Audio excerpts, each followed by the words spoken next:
Welcome, everyone. Thanks for joining this panel discussion on the last day and not going home early, as lots of people seem to have. Just a quick point on how these microphones work. Even if we can all hear each other, you need to remember to switch the microphone on when you ask a question or speak so that the people online can hear us, and switch it off again when you finish speaking. Okay, thanks. I'm going to hand over to Hannah. Great, thanks, Helen. So welcome everyone, and well done for making it to the end of a really busy couple of weeks, whether you're online or in the room. You know, we really appreciate you picking this topic. We think we've got a really interesting one to bring to you all today. And so I hope you are excited about a panel which really hopes to push around the idea of innovation a bit and ask ourselves some tough questions about whether it's really delivering what we hoped it would deliver. As you're probably aware, we've got a hybrid panel. So some of them are in the room, some of them are in, well, I'm online, certainly, some of them are online. So bear with us for any technological glitches, but hopefully it will all run smoothly. So yeah, a very big welcome. My name's Hannah Reichardt. I'm a director at Innovation Ecosystem, which is an initiative which focuses on looking at complex problems and looking at how we can solve them. And my background's pretty much entirely in the humanitarian sector. I'm going to introduce the panel for you today, but just as a bit of a warm up in terms of what we hope might be some of the ideas that we cover. The idea that innovation has an important role to play in the humanitarian sector has been around for a while, but what we're finding is that it isn't really living up to its great promise. And that's what we want to explore. Like, is there a different way of thinking about innovation and doing innovation that delivers the kind of change we need for complex problems? So whether we talk about digitalization of aid, or making use of commercially widely available and promising technologies, or the big challenge of localizing an aid in a way that's more than just words. The challenge ahead of us is real and present. Climate change is absolutely unavoidable today, and we all know how stark the predictions are for the future. These are complex problems that need attention. And as I said, you know, there's a growing sense that innovation has not lived up to its great promise, despite all of the excitement that's existed around it in the sector for the last decade or so. But maybe it's not innovation itself that's actually serving us poorly. Maybe it's the particular model of innovation and the way we are focusing its work. So maybe we're focusing too much on invention and piloting products and services and actually avoiding getting our hands around these really big, complex problems. And so that's what I want us to explore today. When we're thinking about complex problems, ones which are difficult to bound, which keep moving, they're adaptive, what does it take to really make change happen? And so you have a fantastic panel of brave innovators with us today who have been like enthusiastically putting their arms around big complex problems and diving into burning buildings to really find out how they can move the dial in a big transformative way. We're going to hear from three panelists who've been part of the H2H Network's Innovation Accelerator over the last few months. So they will speak specifically about what it's been like to be part of that accelerator. And we're going to also hear from a representative from H2H Network themselves. So first up, I would like to introduce to you Camille Palais. And Camille represents Relief Applications. And Relief Applications is bringing innovative solutions to the humanitarian sector. And it's currently promoting the use of no-code applications as a new way of thinking about IT systems in the humanitarian space, with enormous range of practical applications that are being undervalued at the moment. So Camille is the information management lead at Relief Applications, and she has extensive field experience with the Red Cross and with MSF. Next, I'd like to introduce to you Paul Knox-Clark. So Paul Knox-Clark represents Plan A, and that's an alliance of specialised organisations, AIDMI, Group UID, and the ADAPT Initiative. And they aim to bring together and synthesize scattered knowledge in order to create concrete solutions to the challenges of the climate crises and emergencies we're facing and provide solutions to decision makers at different levels. So Paul is principal of the ADAPT Initiative, which focuses on supporting humanitarian and emergency response organizations, as we said, to prepare for the crisis of climate change. And he's previously worked in humanitarian policy and operations and has led a number of organizational change initiatives in this sector. So welcome, Paul. Second, we have LPLP, which stands for the Local Procurement Learning Partnership. And that's hosted by the Humanitarian Logistics Association. And we're represented today by George Fenton. Welcome, George. And so the LPLP works to improve the use of local procurement and manufacturing innovations in the humanitarian action. A key element of it is its new framework, which aims to help stakeholders better connect and understand how to increase the proportion of goods they procure locally by responding to systemic barriers to uptake. So a really interesting part of the localization challenge that arguably doesn't get the attention it deserves. And lastly, we have Helen Kearney representing the H2H network. So welcome, Helen. And as you might well be aware, H2H is an innovative network of specialized humanitarian organizations, which is supporting more effective, efficient, and accountable aid. And the network supports its members with funding, learning, and advocacy opportunities. And today we're going to hear specifically about the Innovation Accelerator it's been running over the last few months. So Helen is head of network at the H2H network, and she has 15 years humanitarian and development experience across 4 different continents, primarily in child protection and gender equality. So a really big welcome to all of you. What a fantastic panel to bring you, and thank you for joining us. So before we get started with questions and answers, we thought we would give you an opportunity to tell us a little bit about who you are and your experience and perspective on the topic of innovation. So on the screen in front of you, if you're in the room, is a QR code that you can use your phone to access a very short 2-question Mentimeter. If you are joining us online, I think the details have been shared in the chat. So you should be able to find it. Just hopefully everyone's got the details. And so the invitation is really just to complete these 2 questions, very pain-free, to tell us a bit about who you are and what do you know about innovation. So we just want to provoke your thoughts, because we know it's not a term that people don't have strong opinions about. And increasingly, we're hearing people feeling like they're either rejecting innovation because it hasn't delivered what they thought it would, or perhaps they just don't understand it. So let us know a bit about who you are. And hopefully, I think our colleague Hannah is going to put the results of the Mentimeter on the screen in front of us. So hopefully it won't take you very long at all.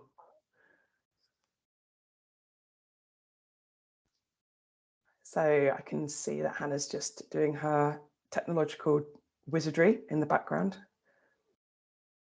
Slightly terrifying to look at a massive picture of yourself on the screen. Okay, wonderful. Thank you, Hannah. That's great. So, we've got quite a few people who are calling themselves innovation ninjas, which is good to know. Like an enthusiastic, experienced group of innovators in the room. And fewer of you have never touched it in your life. And that probably represents the fact that as a term and an idea, innovation is becoming more and more widespread. There's very few NGOs, UN agencies who don't have some sort of innovation strategy, or at least use the term more frequently in the work you're trying to do. Great, thank you, Hannah. Can we go to the next slide? It's the second question.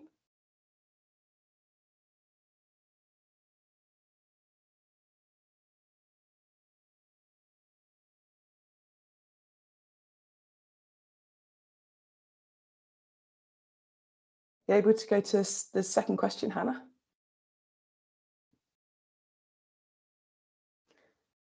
So in the second question, we wanted to really provoke what you actually thought about innovation, like whether you're a believer or whether you're more of a skeptic. Like, do you really think the ideas, this kind of importing ideas from the commercial space is the right thing for innovation? Is it giving us what we need in a humanitarian space?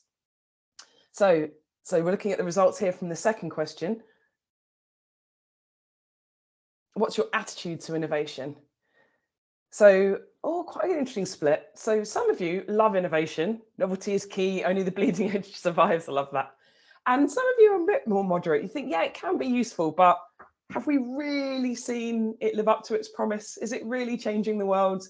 And there's definitely some of you who feel like you're a skeptic. Mindless innovation for its own sake is only inherently good in a consumer commercial market that fetishizes novelty. Absolutely. Is it really doing what we need? Are we focusing on novelty at the cost of actually picking up the problems that perhaps aren't so easy to create novel ideas around, but desperately need our attention if we're going to transform the sector in a meaningful way? Okay, thank you all for joining us in that and just giving us a bit of insight to your views and who you are. So last but not least, I'll get started then on the actual questions of this session. As you're aware, this is a panel discussion. Please do think of questions you would like to ask the panel. Keep a note of them, and we'll try and keep 10-15 minutes at the end for some Q&A. So make a note of things that you would like to ask these guys. Okay, so I'm going to invite each of the panelists at this stage just to give us a couple of minutes, 2 or 3 minutes, to tell us a bit about their initiative. What's been hard about the journey? What's tough about solving and responding to a complex problem? And what has helped? So I'm going to start by going straight to George, if I may, and ask you about the LPLP initiative specifically. Over to you, George. Yeah, thanks, Hannah. So the Local Procurement Learning Framework is an initiative that the Local Procurement Learning Partnership came up with to look at ways in which, in a scoping study that we had funding for through H2H, looking at ways in which we can bring together different stakeholders from the aid community in Kenya, and the private sector, and particularly private sector manufacturers. So, and what we found was that one of the big barriers was the fact that if you're wanting to take forward an initiative like the Local Procurement Learning Partnership, which is bringing together as many different stakeholders as possible, we found that when we're thinking about putting together a sort of a mechanism that helps to guide organizations, guide local businesses on how to better engage with each other, when we're thinking about funding, there on the one side we've got the humanitarian donors, on the other side we've got development donors, because we found that the framework we started to put together started to try to blend. There was a sort of clash between humanitarian and development, and there was this sort of clash of bureaucracies, if you like.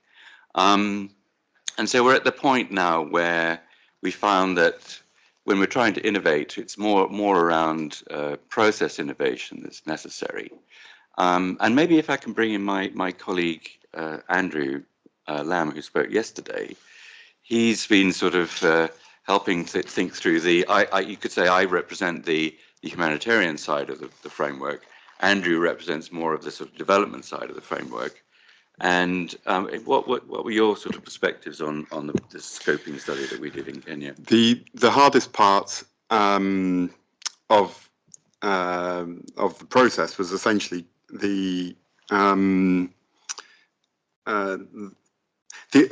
we realized that we sort of needed to build a new system. We needed to take a new approach. We started out thinking about system change and trying to figure out how to do system change. And then we started, we realized, and we were encouraged through the accelerators to start thinking about system building. And and what we realized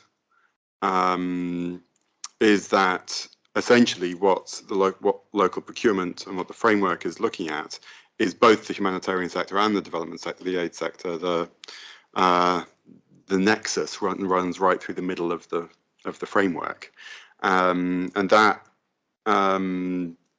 so it's not the fact that it's complex that makes it hard.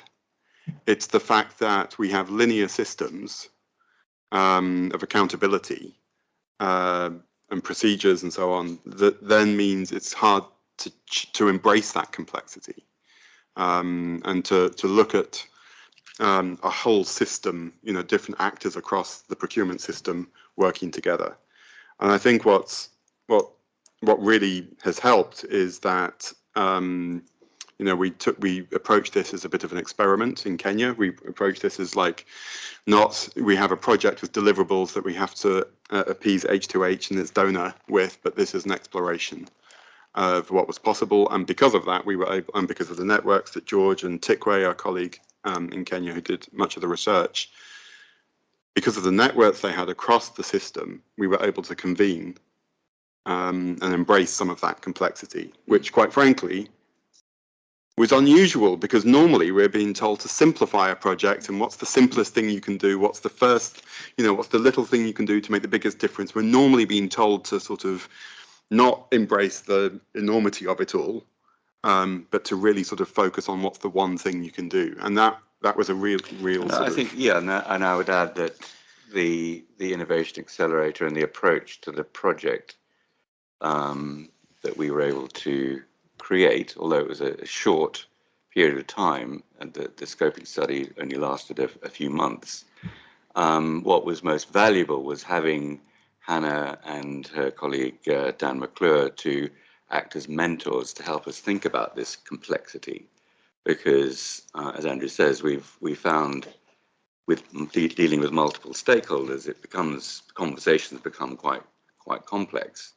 But I think what we've been able to do is to sort of unpack the framework and start to put it back together in a way that helps us think about building a better system, which we would like to experiment with moving forward. So we're using the information that we've gathered through Tikwi's research in Kenya to hopefully publish a paper that will then catalyze further discussions. But bringing together this, the innovation is going to be how do we bring together the different stakeholders in from both development and humanitarian world. Thank you, George and Andrew. That's really interesting. And I love the idea that you've shifted your mindset into building a system that actually responds to the complexity, as opposed to being forced to kind of pick one small part that you can make simple and actionable, but actually, you know, betrays what you're trying to achieve overall. Great. So if I could ask the same question, please, to Camille, to talk about Relief Applications journey. You know, what's been your experience of building this kind of initiative that's trying to do something very hard and important? Thank you, Hannah. Well, Relief Application was created about 10 years ago with this exact mindset towards innovation. We saw that there was a crucial need to bring change to the table. We felt we needed to create a bridge between the tools and the solution that already existed and the actual reality in the field. Today, we see that there is more and more complex and simultaneous crisis. We all know this, on top of the already existing protracted ones. We can definitely say that crisis and catastrophes are innovating. They truly are collaborating. They're transforming themselves, changing. So why shouldn't we do the same? We need to adapt to the growing and changing needs around the world.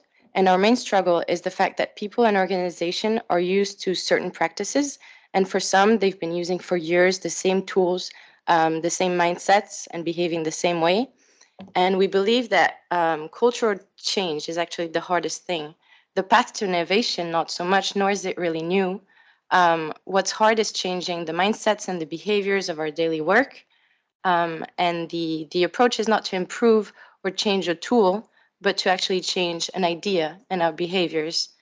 For example, 10 years ago, Open Data Kits started developing data collection. And today, Kobo Toolbox is actually one of the most widely and known used tool in the humanitarian sector, and we call this innovation. I think what actually can help when we're stuck is maybe finding project managers and decision makers that are ready, or maybe almost ready, to bring innovation to the table. And this comes by scaling up maybe just the thought of an idea in the field. Decision makers, they need to take action based on reliable data, and this comes from knowing how to access, assess, and prioritize the available one, which can be done using context-adapted solutions. I think an important point here is also that we need to bear in mind the balance between technology and a human-centered approach. We cannot forget that we as humanitarians cannot solely rely on technology, and we need to have solutions coming from our technical geeks, but we also need to consider the human side of things, and whether that is to change the actual mindset or to answer to an emergency situation. Thank you.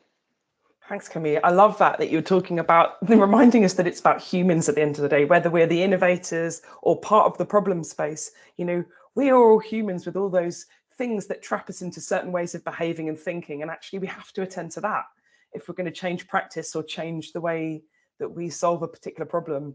Thank you. And I'd love to go to Paul next, please. And Paul, just tell us a bit about the Plan A initiative and what's been the journey so far and what's hard. Sure. Hi, everyone. It's great to be here. Or actually, it's great to be here, there, as it were. So we didn't really know that we were innovators. We kind of had to be told. But I think you know, it does kind of make sense for us to be here because we were looking at a new what, the what being the massive threat of climate change and the caseloads and suffering that that's going to cause, needs tools and approaches which the humanitarian sector doesn't currently seem to have or to be using. So the new what is helping to develop these tools, approaches, and structures. But it was also a new how, because we had three very different organizations: an Indian organization, a French organization, a UK organization, very different culturally, very different in terms of actually the work we do.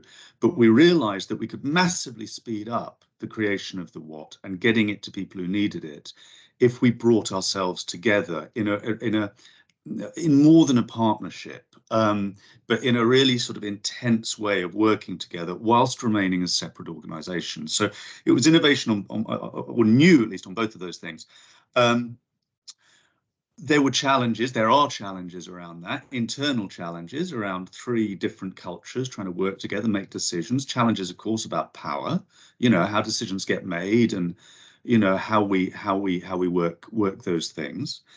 But really, I think the challenges are, we're doing quite well with those. The external challenges have been very significant and continue to be very significant. And, as many of you'll know, this system of humanitarian action is perfectly designed to work the way it works now. It's perfectly designed for the good and for the bad. It does. It's designed to do exactly that. So the minute that you start trying to do anything different in it, you start seeing all of the things that keep it rigidly exactly the way it is. And so George has talked about the clash of bureaucracies. Tell me about it. We go to humanitarian donors. They say, yeah, no, we see that's a really big thing, but you do know that climate is a development issue.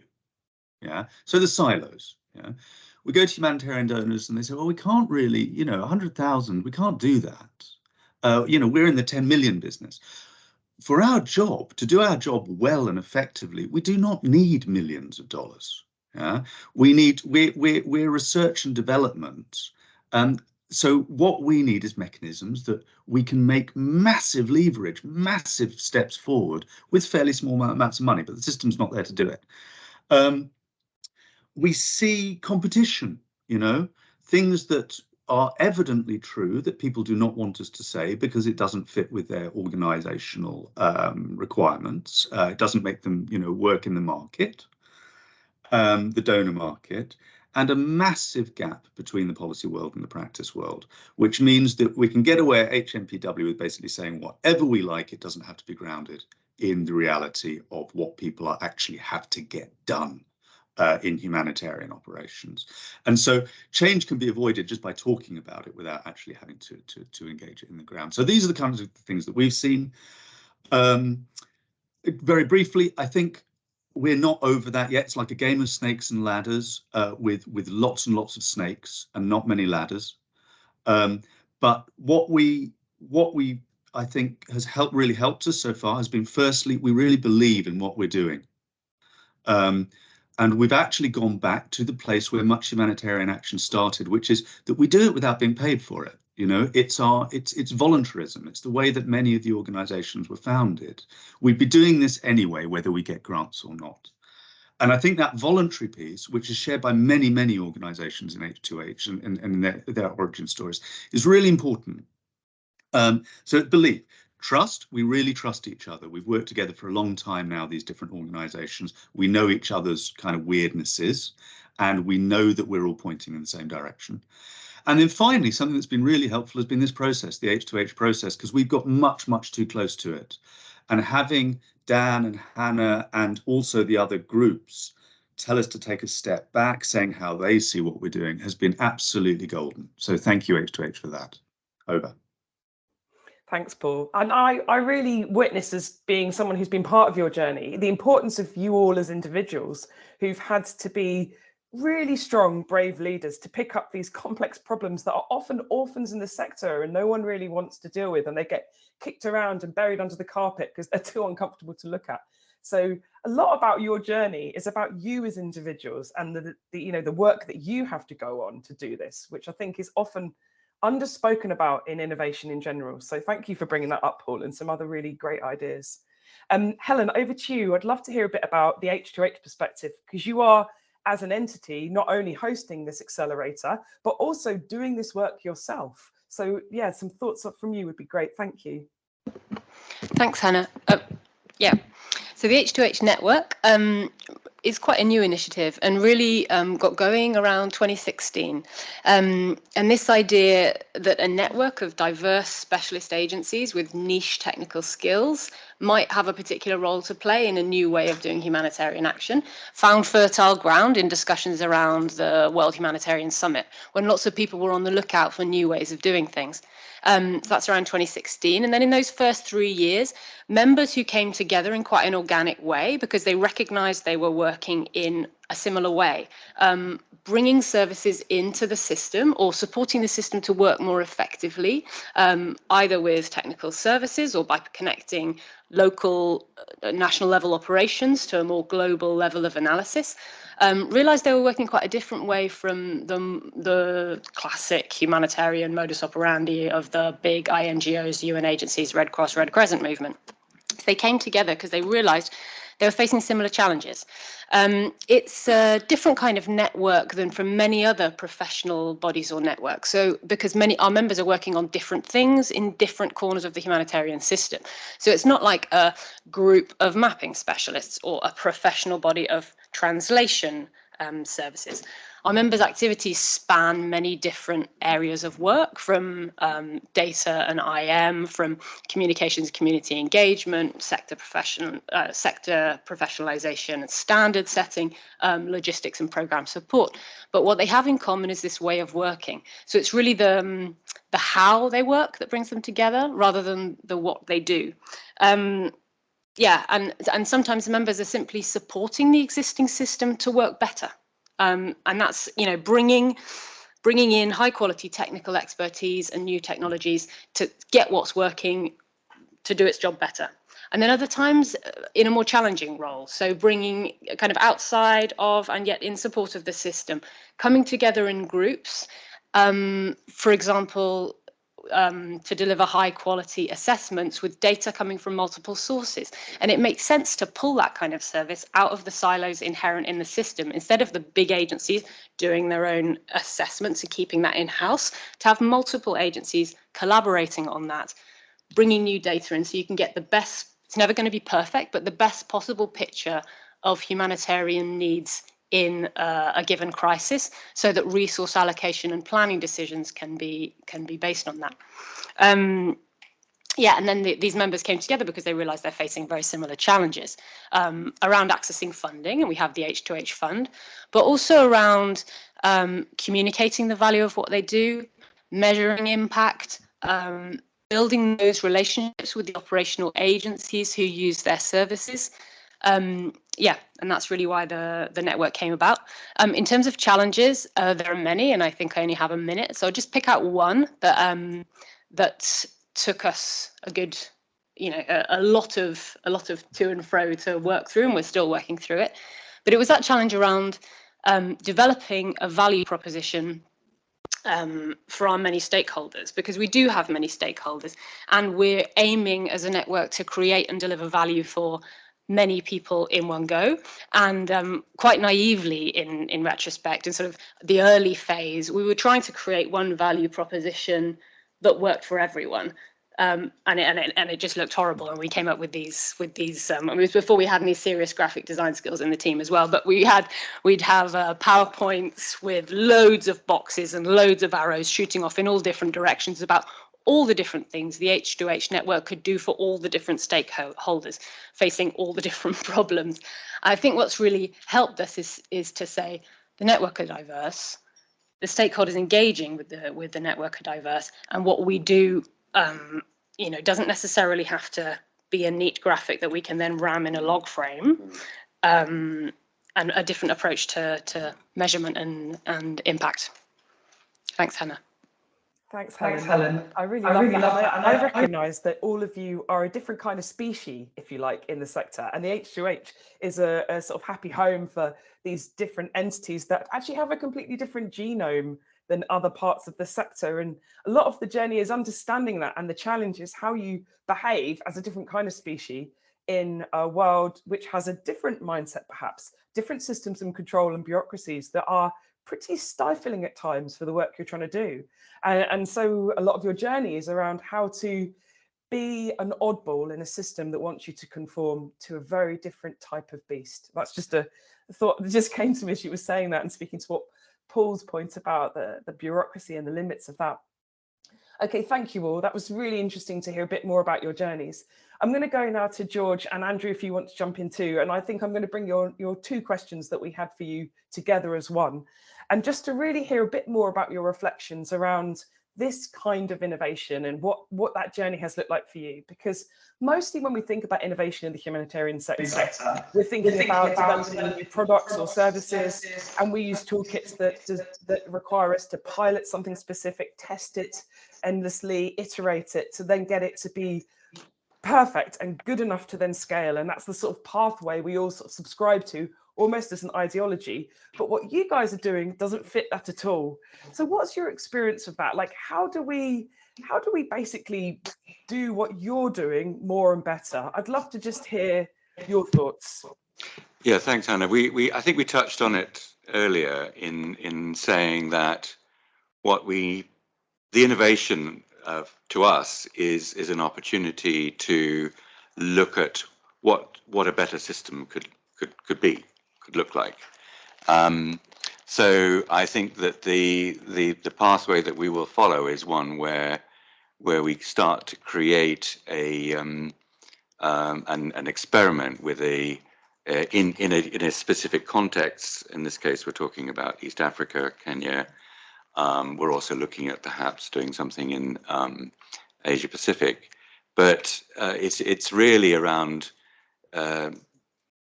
system building, as we said before, and little by little, because we can't change. We shouldn't try to change the existing system. And I think, I mean, sort of having been in the aid sector for a long time, I think that it is time for that system to be encouraged to change in various ways. But in the case when we're talking about local procurement, local manufacturing, doing things better with local communities, there has to be a better approach. And that's really what we're going to try and innovate around. I don't know whether you want to say anything on that one, Andrew. I think the title of the talk today is Innovation is Dead, Long Live Innovation. And I don't think it's just because there's a king's coronation coming around. In the UK, we say the Queen is dead, long live the king. This is Innovation is Dead, Long Live Innovation. And the idea is that I like that because it throws down a marker that a new approach to innovation is needed in the sector. There are, I think, at least 4 different innovation funds in this session today that have funded my work over the last 10 years with Field Ready and with various other things. And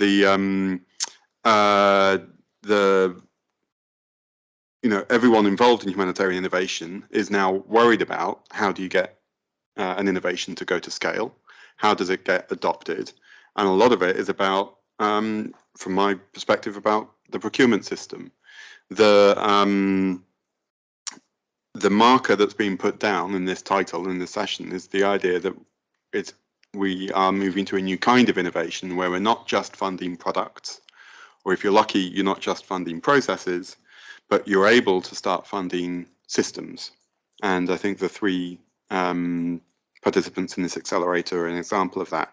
So I'm going to sort of reference some of the tools that have been used in this process. For example, we weren't encouraged to try and get everything, ram it into a log frame or get it onto a single PowerPoint slide. We were encouraged to create a diagram of the whole system, which was, I think, mutually exclusive and comprehensively exhaustive.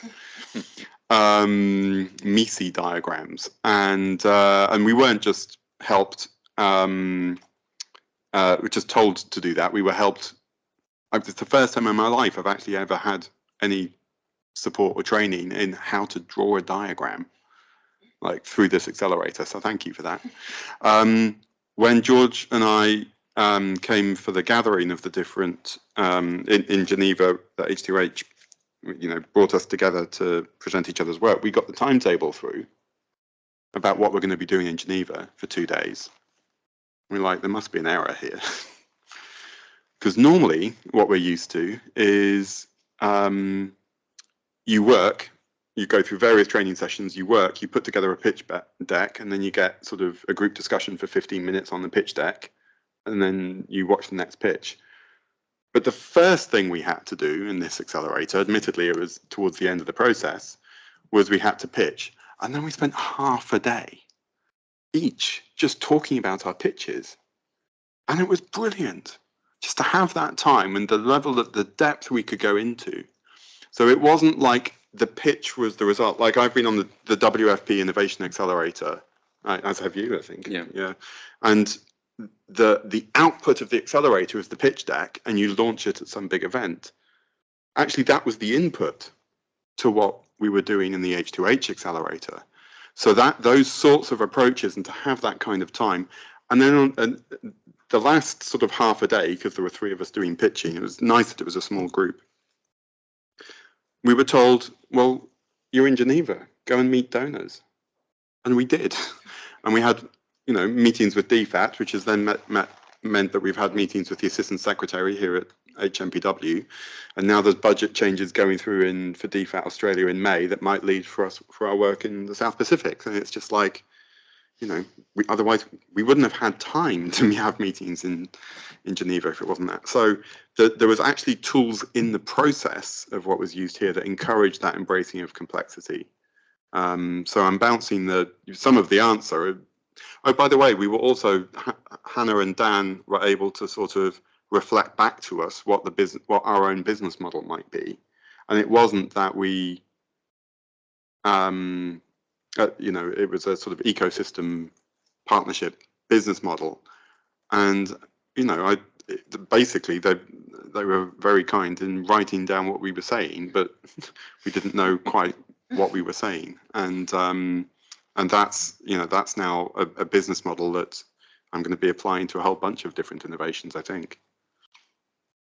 So yes, should I be saying hire Dan and Hannah more? No, probably not. But the tools that they use are open and can be used. Thanks. The power of a good diagram. Anyone who's ever worked with my colleague Dan McClure knows that it's his primary language is a diagram. In fact, I think he is basically a diagram in human form. But thank you, Andrew and George, for your reflections on that journey and what it is to do a different kind of innovation process. I'd love to go to Helen now. And Helen, we've got a panel here who are largely from the global north, and what the work has been done. But obviously, we want to make sure that there is space and opportunities for growth for these ideas wherever they are in the world. And we know that obviously not just in Geneva, London, Washington, people are trying to do complex work everywhere. How do we make this more inclusive? Like, how do we make sure that our solutions are encouraged to be born and grown wherever in the world they might be? Thanks, Hannah. Yeah, that's a really important question. And of course, these solutions don't only lie in the global north. And if we can only see the ones that lie in the global north, then that's a problem. H2H is a model or a category innovation for a new way of working and supporting humanitarian action. It does have tremendous potential to support the localization of aid. For me, it's really the international as necessary part. It casts the international responder in a new role, albeit an important one, but it's really a world away from the white jeeps rolling in with an end-to-end mandate. The analogy that really works for me is if I were rebuilding my house after an earthquake or a natural disaster, and it's my house in my community for my family on my land to my design, I might need to bring some technical specialists in. There's not everything I can necessarily do in-house, and why should I? So I might need an electrician or a plumber. And where those technical specialists come from depends on the specialism in question, but it might be capital, it might be a neighboring country, or it might be far away. That example doesn't apply to every humanitarian context, but it does apply to many, and possibly more of those humanitarian crises we see on the horizon. We're looking, climate climate-related disasters in middle or lower middle income countries with strong governments, strong civil society and capacity to respond might need some of that international capacity, but in a different role. Yeah, it's that international as necessary piece. In terms of our network, we have to be rigorous and reflexive here, but we had our annual general meeting yesterday, and when you look around the room, it's true that it ain't very diverse. And partly that's a historical accident, because as I said, this network came together as a bunch of people who knew each other and had that personal connections and ways of working. And that is often how networks come about. But there is no inherent reason why H2H should be based in the global north. Because of H2H and a way of working, it does tend to be international, so international organizations. But for example, a mapping and robotics unit develops attached to a university in the global south, and then a disaster strikes in a neighboring country. For me, that's very H2H, and they're well positioned to respond. Or a Pan-African communications agency with very strong, good, intimate knowledge of the local media environment, local languages and ways of working. They're H2H and they're well positioned to respond. So this is something we're thinking through about how this model might be adapted or replicated or built out in new contexts for new audiences. Yeah. Thanks, Helen. Interesting reflections on how to also just keep evolving, like keep adapting whatever you're doing and meet the challenges that are ahead of you. Camille, I'd love to go to you now and talk specifically about digitalization, because it's been sweeping across the world and the commercial sector is unarguably much further ahead than the humanitarian space in terms of how it makes use of new digital technologies. So, we're well behind. So is innovation even the right word for this work when we talk about digitalizing aid? Well, this is an interesting one. I guess it's a bit cleaving and we can all have our own ideas about it, but let us break it to each other. No, it's not the right term anymore. I think innovation has been lost in translation, and what humanitarian organizations have to try and do today is not necessarily innovate, but transform, especially towards a digital transformation journey. This journey is not a linear path. We mentioned it before. Being a little bit imagery about this, it can be rocky, it can be slippery, uphill, downhill, crowded. It doesn't necessarily mean that we have to reinvent a new path or develop new technologies from scratch, but rather finding new creative ways to use the existing one to address the humanitarian challenges. Because while it is true that we have mentioned that the humanitarian sector has been slower to adopt the digital technologies compared to the private sector, it still remains something, a behavioral change that we need to systematically make happen in order to better our response. But let's be honest, we also mentioned this, that we do not have the capacity or time to innovate just like the private sector. Building some tools requires millions. We all know ChatGPT. It took extensive amounts of money, extensive amount of resources, human and time resources, which we cannot afford in the humanitarian sector. And clearly, we don't really need either.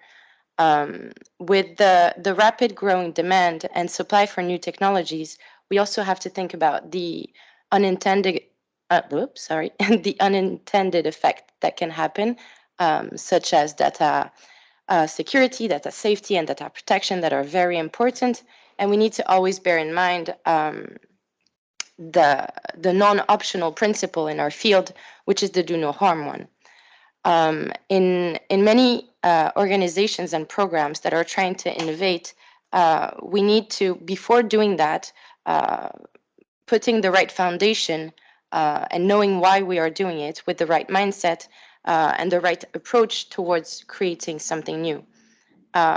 We also need to take into consideration that digital transformation is not necessarily an end goal, but more of an ongoing process that organization should always take into account, including And I want to make a big point on this, the human-centered approach. Thank you. Thanks very much, Camille. And I really hear your point about the fact that this stuff is not easy. These kind of transformations, they're messy and non-linear. And I think that's part of the reticence of organizations to adopt these kind of tools, that it knowing that the pathway is not straightforward, and it doesn't fit with the tools that we want to use to tackle it. Thank you. So I'd love to go now to Paul and hear a bit more about initiatives that are trying to achieve bigger transformational goals like Plan A. You know, how do you build out your innovation, your solution, so it contributes to bigger system transformation? Like, how do you connect that together? Yeah, I'll tell you when we know. No, the first point I'd make is to just underline the contribute that you said there, Hannah, because however much we achieve, it will always be an awful lot less if one organization is pushing than if 100 organizations are pulling, you know. And if 100 organizations made little changes, I think because of the way that change happens, one change leads to another because you've kind of upset the equilibrium. So now things are moving. So if 100 organizations made those little changes that led to another little change that led to another change, it would be far more effective than the kind of idea of being some sort of change comet. Having said that, so we can only do what we can do, and you know, and but in terms of how we can contribute, I think the to a problem that is bigger than all of us, I should say as well. The basic fact is we're not going to make things different by doing them the same. So every day we need to be thinking, is our small contribution aligned with the goals that we want to achieve structurally, in terms of values, in terms of the way we work? Does it demonstrate the way we want to get to, or are we actually working against ourselves and working in a way that is not congruent with where we want to get? So to give some small examples, we work very hard for our groups, as I said, which are different, to work on terms of equality, you know. And although there are different power dynamics around finances and, you know, sorry, my cat wants to join in, finances and the ability to engage certain kinds of partners and so on within our group, we try really hard that, you know, although we are different, we're all the same. And that's an active attempt, and it's important.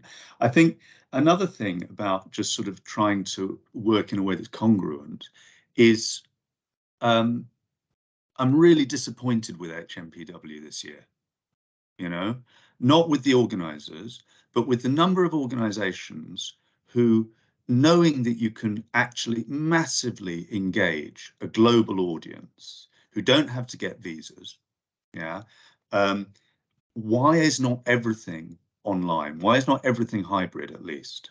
You know, if you're saying that you're in the localization business and you're doing, you know, meetings which only happen in Geneva, I mean, I think that's ridiculous and totally not congruent with what you say you're trying to achieve. Similarly, we tried very hard to use translation software for our online meetings, so that everyone could, and the translation software is getting better, you know, the immediate translation, so that everybody, whether they were speaking Hindi or Mandarin or English, was joining at hopefully a more similar level and was able to express themselves the way they wanted to. I'm amazed that everyone isn't doing that. If what we're saying is that we want to, you know, to decrease the power differences. So it's little things about the way that you work, I think, that actually make a significant contribution. The other two things I would say is reaching out. You have new conversations when you have new people involved in the conversation. So the fact that we've been working a lot with farmers organizations through AIDMI, civil society organizations, with climate scientists, you get a more difficult, a longer, but a much more productive conversation, which is a change in itself, because you change the margins of what is possible. And then finally, I think it's about doing good work. So if our tools are usable, if the things that we come up with work, there is a piece about the what. I've been talking a lot about the how, but I think the what is also important as well, in terms of the change that we're trying to make. Thanks, Paul. And I really hear you. That idea of how we work is the fundamental shift that we probably don't spend a lot of time thinking about. And I hope you're going to take that reflection back to the closing HMPW ceremony that's happening after this, about hybridization and really meaning inclusion. So last question for this structure part, and we're running out of time, so I'm going to ask both respondents to be as neat and short in their response as possible, if that's okay. But just it's the kind of call to action question, really. For complex challenges that are being responded to with initiatives such as yours, what do we need more of in the sector? What do those who are designing or funding innovation initiatives, what do they need to learn so that they can help you do your work and respond to complex challenges? So sort of short, neat answers, please, if possible. I'll start with Camille and then I'll go to Paul. So what's your call to action? I'll do my best to be very short. So solutions today to complex challenges need not only to be transformative or innovative, but they need to take into account a holistic approach, a collaborative approach. And H2H is just a perfect example of this. I guess inside and across organizations, they need to be adaptable and accessible. Today we see that a lot of the innovations projects do not survive past the 5-year survival rate, especially in the humanitarian context that has time/budget bound projects. We have introduced it earlier, but we need not more funds, but we need a stronger business model in order to work on our sustainability. We cannot imagine innovation projects just like we imagine the humanitarian ones. The digital transformation journey is about a bunch of things, but maybe like agility, an evolving mentality, we've talked about it, a user and human-centered approach, diversity, inclusivity, etc., etc. But most of all, I think the digital transformation journey, just like any journey, is about making mistakes and failing at it and trying again.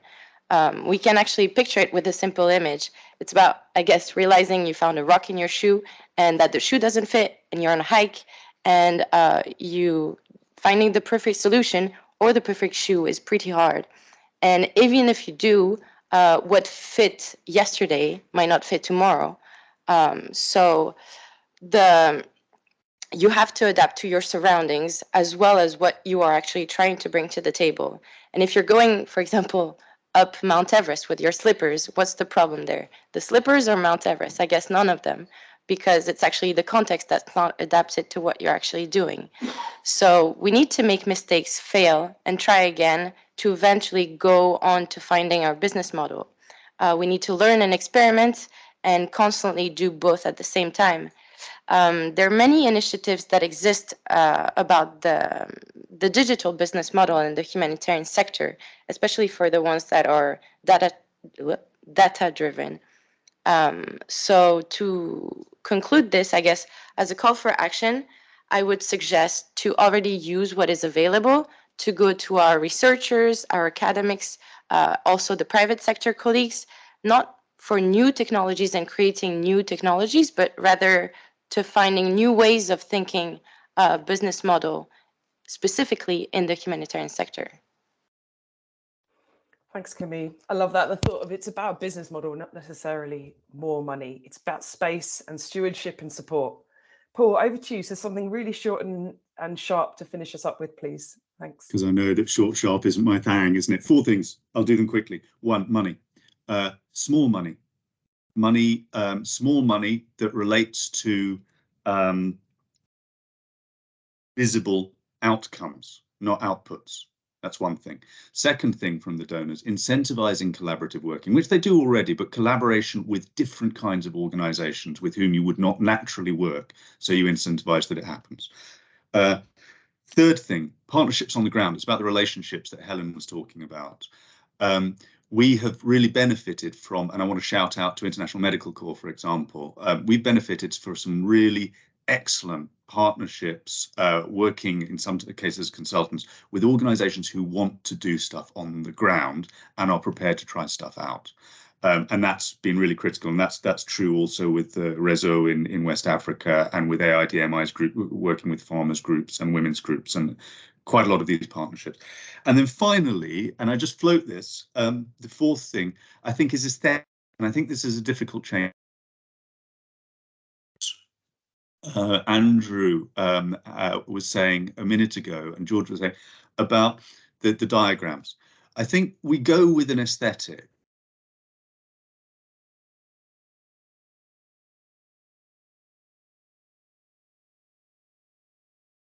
and mechanical and beautiful, yeah.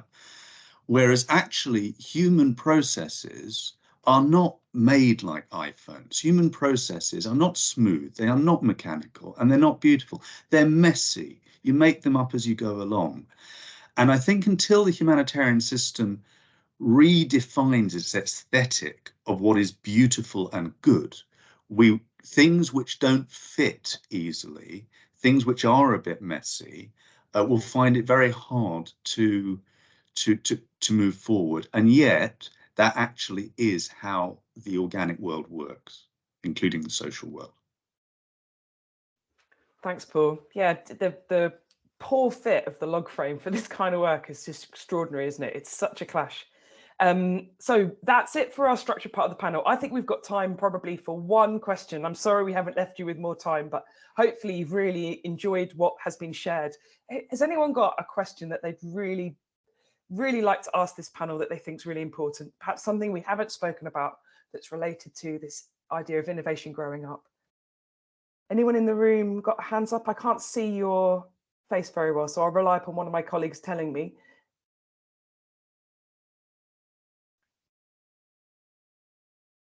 No questions. Okay, oh, Max, go for it. Yeah, you know me, Hannah, I can't stay quiet at any of these things. No, interestingly, we sort of polled a lot of innovators in the countries where real work, so places like Somalia, Uganda, and so on. And there's this really strong belief from the sort of the ground level that social impact investment is coming, and that it's going to be kind of a tidal wave. And I'm a bit more doubtful in some ways, but how do you kind of see that trend of more capital, going into social, these kind of social impact funds, or in direct investment into social enterprises? Is that part of the new life of innovation, and how can the humanitarian system adapt to that or connect with that? Thanks, Max. Who would like to have a go at that?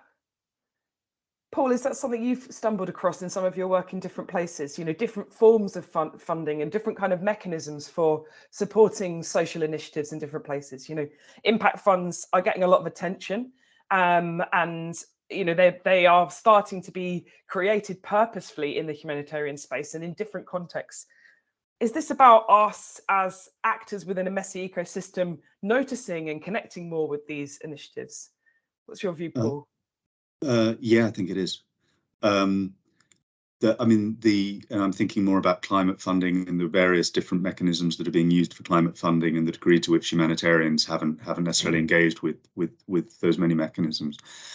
I think the point I'd make, Max, and I don't know if you'd agree, is there is absolutely nothing ordained about the humanitarian system. It doesn't have to exist. And if it can't solve the problems that it's there to solve, then it won't exist either. And at the moment, I'm not sure it's doing a great job, not at the core business, not at the historical core business, but at the very many, particularly obviously climate, where I'm coming from, but other issues that are kind of ballooning out around it. Other actors are, and other actors are much more engaged with these sources of funding. And it might be that they are the mammals, and we are the dinosaurs. That's a choice we get to make, though, unlike the dinosaurs. That's great, thank you. So we're actually come to the end of this session now. So a massive thank you for everyone who's joined us. We really are pleased that you've picked our session to join today and to talk about the future of innovation and how it can grow up to really help the sector to transform itself. So a massive thanks to the panelists, to Paul Knox-Clark and his cat, to Helen, to Camille, to Georgia and Andrew in the room. Thank you very much for everything you guys have brought. And so that really leads me to just thank everyone for your attention, and please let's keep challenging the idea of innovation and challenging what it can be and what it can be used for.